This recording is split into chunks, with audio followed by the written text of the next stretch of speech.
Astrodashboard Pro, Basic Settings and Planning Overview.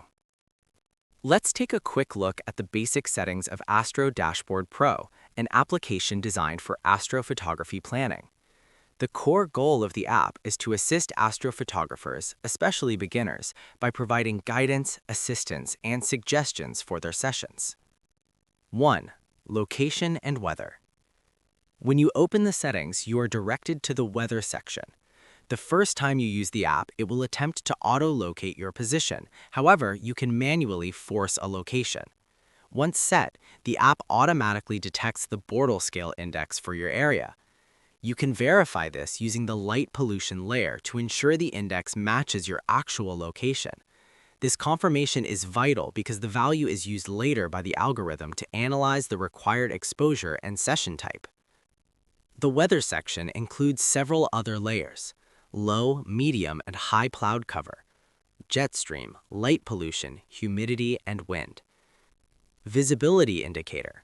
These indices vary based on the nightly forecast. Map opacity indicates visibility. For example, 100% high cloud cover will make the map appear opaque, signaling poor visibility. 2. Target selection.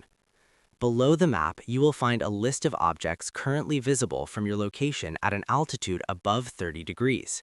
You can choose from this carousel of astronomical objects or manually search for one. If an object isn't listed, the app searches the Simbad-Strasbourg database. Once an object is selected, the Astro dossier provides technical data, type, magnitude, and distance, a brief description, and initial astrophotography suggestions to guide your settings. 3. Optical setup and framing. In the optical setup section, you can input your equipment, telescope, sensor, and any Barlow lenses or focal reducers. Based on these choices, the app calculates the field of view, FOV, showing you exactly how the object will appear. Tools. You can use the zoom function and set a specific rotation to better align your composition. These settings are saved for later use. Sampling.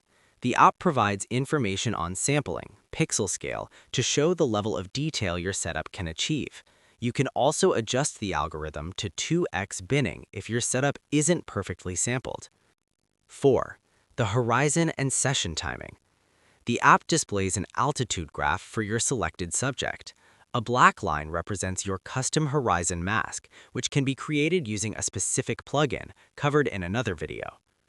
The app also tracks key astronomical times: sunset, astronomical night, start or end, meridian flip, and sunrise. Smart Session Start. The start session time is calculated based on when the object rises above 30 degrees, when it clears your custom horizon mask, or the current time if you are starting late. Manual overrides. You can manually adjust these times, for example, starting at 10 p.m. instead of 9:30 p.m. to allow time for polar alignment. 5. Sequence generation and HDR strategy. You can choose between a color, OSC, or monochrome sensor. Selecting monochrome unlocks filter options, while color focuses on light frames. When you click Generate Optimal Sequence, the app creates a plan. For objects with a high dynamic range, like galaxies with very bright cores, for example, Bode's galaxy, the app automatically suggests an HDR sequence.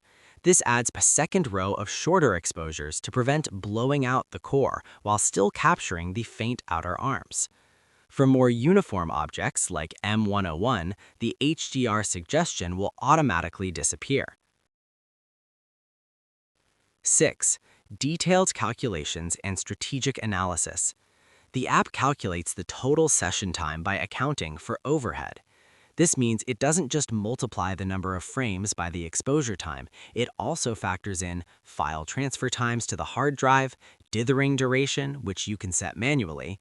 Even 0-second frames, like zero bias frames, are calculated with the time required to create and save the file.